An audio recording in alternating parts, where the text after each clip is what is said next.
Carter's room checks were routine by then. She lived there 7 months and already learned how to cry without a sound. I kept my broken mask and sketchbook tucked in the drawer beneath my bed. The mask was too damaged to ever fix, but I couldn't bring myself to throw it out. At night, once the house settled into silence, I'd pull out the sketchbook and start sketching new mask designs. Foxes, wolves, faces with calm eyes unlike anyone I'd ever met. I began with pencil outlines, tracing them over later with the single black pen I'd managed to bring with me. I'd imagine the colors I would have used if I'd had any, the textures I could have layered if I'd had supplies.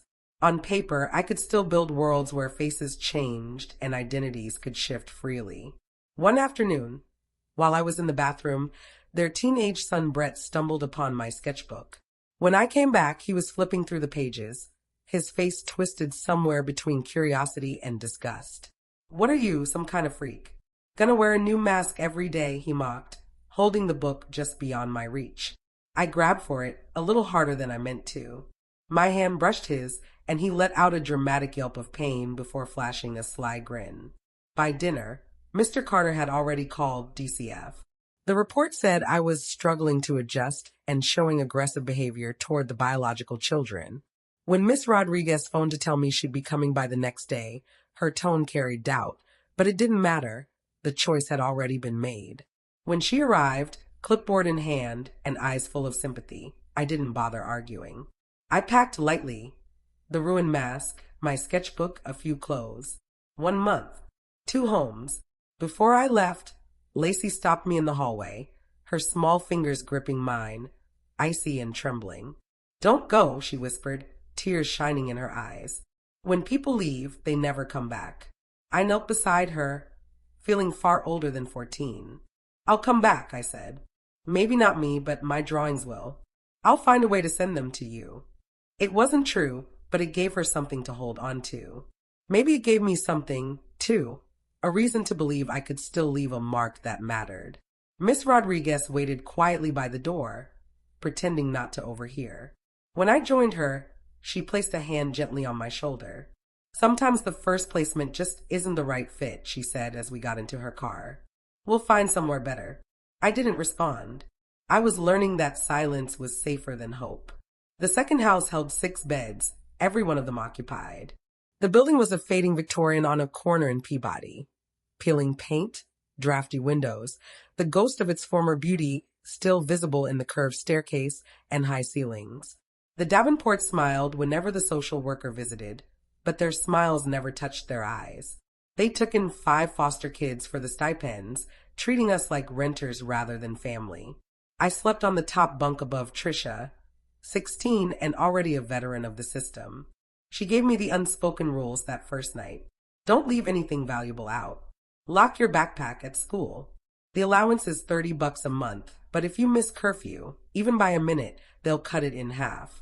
Don't ask for seconds at dinner. And don't get attached. Not to things, not to people. The Davenports weren't cruel, just mechanical. We had clean clothes, food, and a roof, but no warmth, no conversation, no feeling of belonging. In secret, I still made masks. Torn pages from magazines, cereal boxes, flour and water paste borrowed quietly from the kitchen. I couldn't risk the mess papier-mâché usually left behind, so I worked late into the night, scrubbing every trace of glue, gathering every scrap. These new masks were smaller, simpler, but they were mine, created in the thin space between duty and sleep. I tried calling Mom once, about 3 weeks after I'd left. It went to voicemail. Her recorded message sounded cheerful, telling me to leave a note after the beep. I hung up without saying a word. Dad promised to call back once his job site wrapped. He never did. Only Poppy remembered. One afternoon, Miss Rodriguez handed me a small Halloween card that had come through DCF. It was store-bought, but on the inside, in careful third-grade handwriting, was a drawing of a black cat in crayon. "I miss you. Will you be home next Halloween? Love, Poppy." I saved part of my allowance for 3 weeks to buy a cheap card from CVS. Inside, I drew a silver cat and wrote, "I miss you too. Maybe next Halloween." It wasn't true, but it was a gentle lie, the kind that spares pain when the truth would sting too much. I didn't know where I'd be by next Halloween, or if I'd ever have a home again. November bled into December, then January. Winter in Massachusetts bites deep, but the cold felt fitting, frozen, waiting for a thaw that never came. By February, I'd started at my third school in 4 months. I carried my class schedule folded in my pocket, wandering hallways where everyone else already belonged. I ate lunch alone, sketching faces that always seemed to look back at me from the page. In March, the Davenports told Miss Rodriguez they could no longer meet Coraline's needs. I hadn't caused any trouble, I barely spoke. But silence, I was learning, can be its own burden. Maybe it was because I gave them no mistakes to punish, no rules to enforce. Miss Rodriguez showed up again, clipboard in hand, her soft eyes now familiar. "I'm sorry, Coraline," she said. "We're going to try somewhere else. 3 months. 3 homes." I was starting to realize that some people simply don't stay. After the Davenports filed their noncompliance report, DCF transferred me to a youth shelter. Miss Rodriguez tried to comfort me, though comfort rarely stuck. 3 months later, she came back, and for the first time, there was something new in her eyes. Hope. "Coraline," she said, sitting beside me on the porch steps, away from the chaos inside. "We found a pre-adoptive home for you." She said the words carefully, as if afraid they might break. "They live in Salem. They're approved and can't wait to meet you." Back to Salem. The name stirred something deep. Maybe not hope, but familiarity. The place where it had all begun. "Who are they?" I asked, trying to steady my voice. "Dr. Miguel Garcia, a pediatrician at North Shore Children's Hospital," she said. "And his wife, Lucia. She teaches art at Collins Middle School. They have a son, Julian, who's away at college. They've been considering adoption for some time. An art teacher." The words echoed in my chest, opening a door I thought had long sealed shut. The next day, Miss Rodriguez drove me to Salem. The trees had just begun to turn, bursts of red and gold breaking through the green. Salem in autumn carries its own kind of magic, one even grief can't erase. The Garcias lived in a blue colonial on a quiet, tree-lined street. The house wasn't large, but it had a wraparound porch with real rocking chairs, like something from a small-town movie. Wind chimes hung from the eaves, their soft song drifting through the air. Inside, the house smelled of cinnamon and turpentine, a strange mix that somehow felt right. The walls were covered in vibrant paintings, landscapes, faces, feelings, alive with movement and color. A sleepy orange tabby cat named Mango watched me lazily from his windowsill throne. Dr. Garcia, Miguel, he insisted I call him, had kind eyes behind wire-rimmed glasses and a slow, deliberate smile that seemed to mean something. His wife, Lucia, had silver strands in her dark hair and paint smudges on her fingers. When they spoke, they looked directly at me, not through me, not around me. That first night, Lucia brought a mug of hot chocolate to my room. Not instant, but thick, rich, made from melted chocolate and cinnamon. She sat on the edge of the bed they'd prepared, the quilt stitched in soft shades of blue and green. "We're not here to replace anyone," she said gently, her accent warm and clear. "We just want you to feel safe. And if someday you decide to stay, maybe we can become a family. But no rush, Coraline. No pressure." Her words were so simple they hurt. After months of being passed from house to house, the idea of choice felt almost unreal. The next morning, Lucia led me down to her art room in the basement. The concrete floor was painted in swirling blues and golds. Easels lined one corner, a pottery wheel sat in another, and shelves overflowed with brushes, clay, colored paper, and jars of paint. She handed me a bowl of paste, flour and water mixed smooth, and the scent hit me like memory. "Miguel said you make masks," she said. "Is that still something you like?" I nodded, surprised he'd remembered that from my file. Lucia smiled softly. "Then this room is yours too, whenever you want it." That weekend, I made a new cat mask, the first since that night in the hallway. Layer by layer, I molded it carefully, the wet paper soft under my fingers as it turned solid again. This time, I built it differently. I recreated the torn mask from memory, but instead of hiding the damage, I brushed the broken side with silver paint, not to conceal it, but to honor it. A scar turned beautiful. When it dried, I hung it on my new wall. Looking at it, I realized it was the first thing in months that felt entirely my own. Not stolen, not borrowed, not made in fear. Just mine. That was the first moment I began to believe that maybe, just maybe, broken things could still be worth keeping. The Garcias never forced anything. They gave me routine without rules, presence without demands. Miguel was home for dinner most nights, sharing stories about the children he treated at the hospital.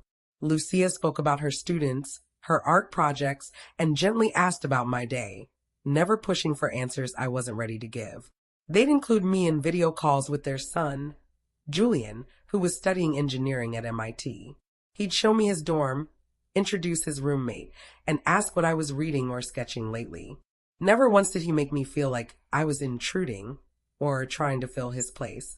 Slowly, so slowly I almost didn't notice, I began to open up. I started talking more during dinner. I spent long hours in Lucia's basement studio, creating not just masks, but sculptures, collages, and paintings.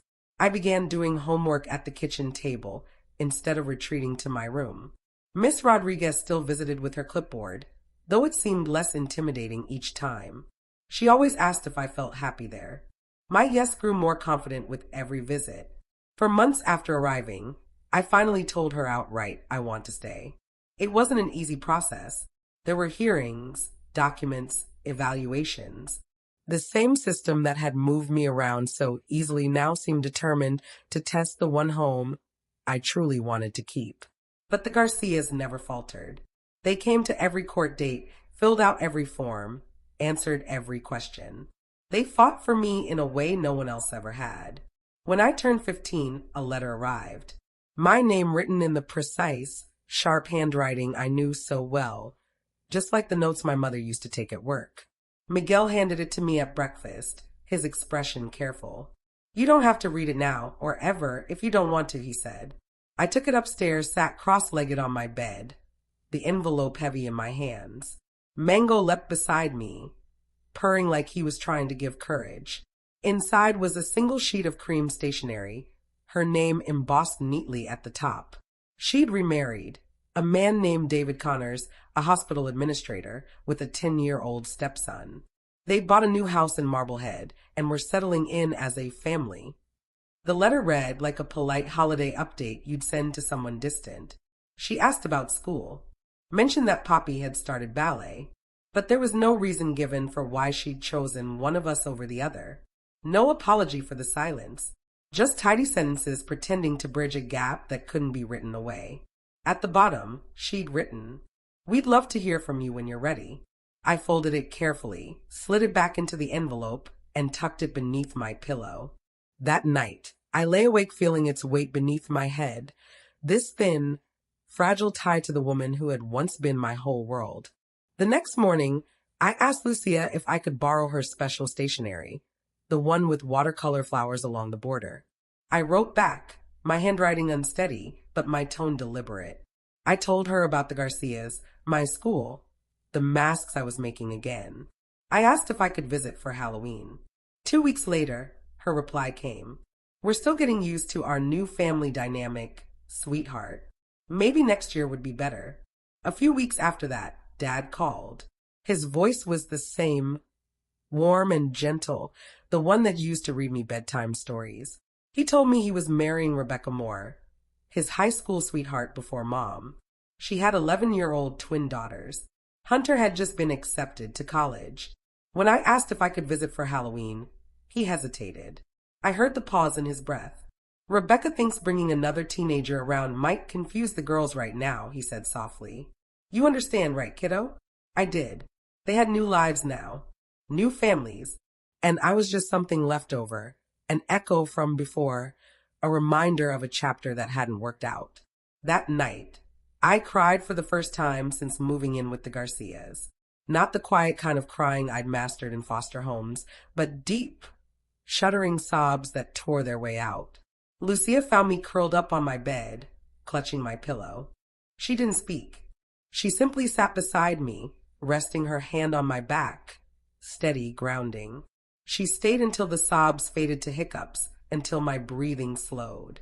Then she said softly, "Sometimes the people who should love us most just can't. Not because of anything we did, but because something inside them is broken." Her hand brushed my cheek. "That doesn't mean you're unlovable, Coraline. It just means they couldn't see how wonderful you are." Something shifted inside me then. Not healing, not yet, but a realization. The emptiness I'd carried wasn't shaped like me.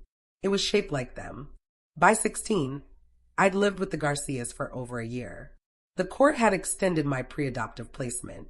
Only one final hearing stood between us and permanence. Their house had become home. My room felt like mine. Miguel and Lucia weren't just caretakers anymore. They were family. October in Salem glowed again. Pumpkins flickered on porches, fake cobwebs clung to bushes. Laughter echoed through the streets filled with tourists chasing witchy magic. That Halloween, I dressed as a silver witch, wearing a papier-mâché mask I'd made myself, covered in silver leaf, shimmering and otherworldly. The Garcias hosted a party for the neighborhood kids. I spent the night painting faces, turning them into butterflies, tigers, and zombies. Their giggles filled the air like a song. Their innocent trust as they leaned toward my brush felt like a gift I hadn't known I'd missed. Still, I avoided one corner of the neighborhood, the one where my old house stood. I couldn't look at it. Some ghosts don't need faces. They live quietly inside you, revealing themselves only in moments of stillness. That night, when I came home tired but content, Miguel and Lucia called me into the living room. They sat side by side on the couch, hands intertwined. On the coffee table, Julian's face glowed on the iPad screen from his dorm room. Miguel cleared his throat, his usually calm voice trembling. "Coraline," he began, glancing at Lucia for reassurance, "we wanted to tell you together. If you're willing, we'd like to adopt you. Officially. To make you part of our family." Julian smiled through the screen. "I'd love to have a sister like you, if you'd want that too." For a moment, I couldn't breathe. No one had ever said they wanted me before. Not as an obligation, but as a choice. I looked at their faces, these three people who had no reason to love me, but somehow did. Miguel, with his gentle eyes behind wire frames. Lucia, her fingers always stained with paint. Julian, radiating warmth through a screen. I cried, but this time the tears felt different. Not burning, but cleansing. "Yes," I said, my voice steady even through the tears. "I want that too." That Halloween, I became Coraline Garcia. Not legally yet, the paperwork would take time, but in my heart, I was already theirs. The adoption process dragged on for months, but it finally felt like time was moving forward. There were meetings with lawyers, endless forms, and court dates. My birth parents were contacted for consent. They signed without protest. The court ordered 6 more months of supervision before finalization. When the judge asked if I agreed to the adoption, I said yes, and my voice didn't tremble. My birth parents didn't attend, but Poppy sent a letter, decorated with a doodle of a cat in the corner. "You'll always be the bravest sister I know. Love forever, Poppy." I kept it in my sketchbook beside a photo of us, Miguel, Lucia, Julian, and me, standing outside the courthouse the day the judge approved the pre-adoption order. We were all smiling, but mine was the widest. My face opened in a way it hadn't been in years. High school finally felt like a place I belonged, not just survived. I joined the art club, made friends who actually came over, who liked being around me. I helped Lucia with her after-school art program, teaching little kids how to make masks from paper plates and found objects. With her encouragement, I applied to art schools, my portfolio full of masks, sculptures, and paintings that told one story over and over. The beauty of becoming something new. When the acceptance letters arrived from RZD, Massart, and Parsons, the Garcias threw a small celebration. Lucia had baked a cake shaped like an artist's palette, complete with icing in swirls of bright color. I chose Massart. It felt close enough to home to stay connected, but far enough to give me the space for a new beginning. Julian, in his final year at MIT, helped me move in. He carried boxes, assembled furniture, and filled the room with the easy warmth of a brother who had never once questioned whether I belonged in his family. College opened worlds I'd never known existed. I fell in love with sculpture, not just the mass that started it all, but clay, wood, and metal, mediums that let my hands translate feeling into form. My professors challenged me to stretch beyond myself, to see art not only as personal expression, but as dialogue. Still, mass remained at the center of everything I created. My language, my signature. I played with new materials: leather, mesh, wire, fabric, even objects scavenged from the streets. Each piece became both a hiding place and a confession, an exploration of what it meant to conceal and reveal at once. In my junior year, one of my professors entered my work into a student exhibition in Boston's South End. 3 of my masks were accepted, a series titled Transformations, each representing a stage of becoming. On opening night, the Garcias came dressed to the nines, faces glowing with pride. They stood beside me as strangers asked about my inspiration, my process, my vision. Someone turned to Lucia and said, "Your daughter has an extraordinary gift." She smiled and squeezed my hand. "Yes," she replied softly. "She does. Your daughter." Those 2 words rested over me like a benediction. Boston carries a different scent than Salem. Sharper, alive, the aroma of wet concrete, coffee, and possibility. At 25, I run a small studio tucked between a bakery and a thrift shop in Jamaica Plain. It's not large, but the east-facing windows bathe it in morning light, turning even the messiest projects into magic. The sign above the door reads, "Paper Souls, Masks and Art by Coraline Garcia." I take commissions, masks for theater, installations for corporate lobbies, but my favorite part of the week is Saturday, when I teach children to make masks from recycled paper and flour paste, just like I did at 14. Their fingers get sticky. Their laughter fills the room as they turn scraps into faces that amuse, startle, or enchant. Sometimes they chatter about their families. I listen, smiling for them. Other times, one works quietly apart, hands moving with careful purpose. Those are the ones I guide most gently, kneeling beside them, offering help without pressure. Together, we make faces, not to hide behind, but to imagine who we might become when we're ready. Every year, I send Poppy a new mask, each one different.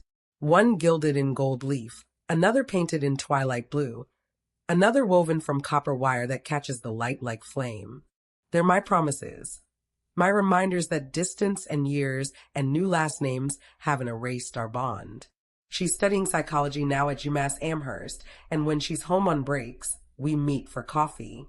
It gets less awkward each time. She tells me about our mother, who divorced David Connors after 3 years, about our father, now happy with Rebecca and her daughters, about Hunter, who works in finance in New York, married, expecting a baby. I listen, curious about these people who share my blood, but not my daily life. Sometimes I catch a flicker of longing in Poppy's eyes, wondering what it might have been like if our family had stayed whole.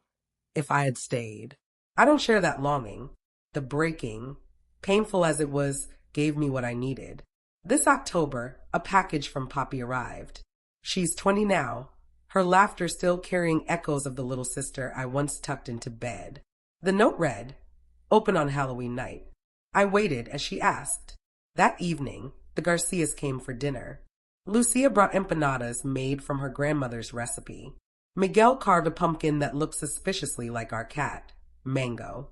Julian, visiting from California where he works as an engineer, brought wine and stories from his latest project. We ate, laughed, and retold the old story about the night I spilled paste all over their carpet while trying to build a papier-mâché phoenix far beyond my skill level. What once embarrassed me now felt like a family legend. After they left, promising brunch on Sunday, I opened Poppy's package. Inside was a silver papier-mâché cat mask. The edges were uneven, the paint too thick in places. It wasn't perfect, but it was honest and beautiful. Beneath it was a note. This year, I made my own silver cat mask. I was thinking of you. I hung it beside the one I'd made at 16, the one once shattered, then reborn under silver paint. Standing before those two masks, one crafted by me, one for me, I whispered to the quiet room, "You're always here with me." And I meant it completely. People often ask about the name of my studio, Paper Souls. I tell them that a single sheet of paper is fragile, but when layered with care and the right glue, it becomes unexpectedly strong. People are the same, I say. Layer by layer, we build resilience. When my students peel their masks off the molds, their delighted gasps fill the air, a chorus of discovery. They realize they've made something solid from what once seemed fragile. That sound is my favorite, proof that joy can bloom from transformation. Every Halloween, when the Garcias visit my studio, we hang our new creations side by side. Mine steady, polished. Lucia's bold and colorful. Miguel's precise and detailed, as only a doctor's hands could make. Julian's ingenious, engineered with mechanisms that shimmer or move. And now Poppy's, tentative but true. Together they form a wall of faces, a family not by blood, but by choice.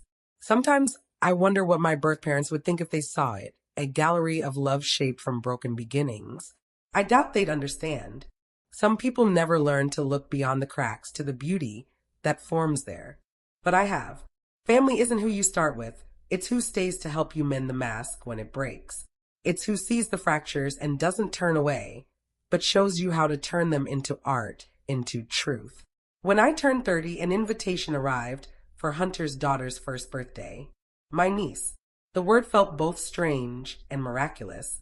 I sent a small mask for her room, soft felt and ribbon, shaped like a silver cat. The tradition continued. I didn't attend. Some distances need more than one gesture to close. But I included my phone number, a start if not yet a bridge. A week later, Hunter called. His voice was deeper, but the rhythm was the same. "Coraline," he said, "she loves it. It's hanging above her crib." We talked for nearly an hour, halting at first, then easier. He asked about my studio. I asked about his life in New York. Neither of us mentioned our parents. Some silences mean understanding, not avoidance. Before hanging up, he said quietly, "I should have done more back then. I was just a kid, but still."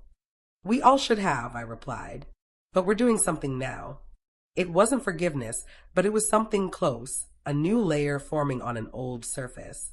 At 14, standing in that hallway with a damp papier-mâché mask in my hands, I could never have imagined this life. I couldn't have known that being cast aside would lead me to being chosen, that the fracture would make space for strength to grow. No one gets to define your worth because they walked away. Love isn't determined by blood. It's made by the people who stay, who see your cracks and hold you anyway. If you were me, would you have forgiven them? Would you have gone back or stayed with the ones who chose you? For me, the answer is simple. I am Coraline Garcia, and this is the mask I repaired. Not the fragile one that disintegrated in the rain years ago, but the invisible one I wear every day. The identity I built from what survived. Layer by layer, tier by tier, choice by choice. It's not flawless, but it's beautiful. It's strong, and it's mine. Every night, as I close the studio and turn off the lights shining over dozens of masks, mine and my students, I think of that 14-year-old girl clutching her ruined creation, overhearing the words that changed everything. I wish I could tell her that the breaking wasn't the end. It was the beginning of another story. A story about how we sometimes have to lose the masks others give us before we can craft the ones that fit. Walking home through the autumn streets, I carry this truth like a charm. No wound is too deep for art to reach. No fracture too wide for love to bridge. No mask too broken to become something more beautiful than before. That is the inheritance I claimed. That is the legacy I'll leave behind. That is the mask I repaired. The house felt unnervingly quiet that night. Still, the voices drifted through the walls like restless ghosts. I was 14, standing in the hallway, clutching a damp papier-mâché mask that quivered in my hands, a black cat I'd been crafting for Halloween. The newspaper strips were still slick beneath my fingers, the flower paste clinging to my skin like unspoken promises. In the faint light spilling out from under the living room door, the cat's silver-edged eyes seemed to pity me. I wasn't meant to hear them, yet their voices seeped through the cracks like smoke. You can take Hunter, my father said, his tone steady, solid as oak. I'll keep Poppy, my mother replied, just as firm. Then came the pause, followed by her voice again, softer this time, frayed and trembling. And Coraline, let the court decide. I remember staring into the gleaming eyes of my mask, feeling the paste tacky and cool between my fingers. The paper had started to sag beneath its own weight, the cat's face drooping into a sorrow I hadn't planned. And in that instant I realized I didn't belong to anyone anymore. Our house in Salem was never big, but it had always felt enough. It carried the scent of sawdust and antiseptic, my father's workshop and my mother's hospital shifts somehow existing under one roof. In the evenings, those smells would blend with dinner on the stove, forming that distinct fragrance I'd always thought meant home. Dad, Richard James, was a furniture maker when work found him. His hands were rough, splinters buried deep in the hardened skin he never bothered to remove. He could turn raw wood into tables and chairs that seemed born that way. People said there was magic in his hands, though lately they gripped beer bottles more often than chisels. Mom, Eliza, worked nights in the ER, her scrubs forever smelling of bleach and stale coffee. She moved quickly but never seemed rushed, except recently, when everything about her felt hurried, especially the way she avoided any room my father was in. My brother Hunter, 16, was the golden child, captain of the football team, his laughter loud, his grin easy. His room overflowed with trophies and laundry alike. He could charm anyone except, it seemed, our collapsing family. And Poppy, 9 years old, sweetness bundled in ribbons and bedtime tales. She named her stuffed animals after flowers. Her room bloomed in pink and yellow, walls covered with drawings of us holding hands under smiling suns. In every picture, we stood close, untouched by distance. And then there was me, quiet, caught in between. The girl with glue on her fingers, cutting newspapers to make something that could breathe. Papier-mâché was my language. When words felt too sharp or too soft, it made silence bearable. I'd tear strips of newsprint, mix flour and water until smooth, and let it stick to my palms like hope. Messy, but binding. Watching lifeless paper harden into something strong enough to wear as a face fascinated me. That night, overhearing them divide their children like yard sale furniture, the mask in my hands became something else, as fragile as the girl who shaped it. I slipped back to my room before they finished,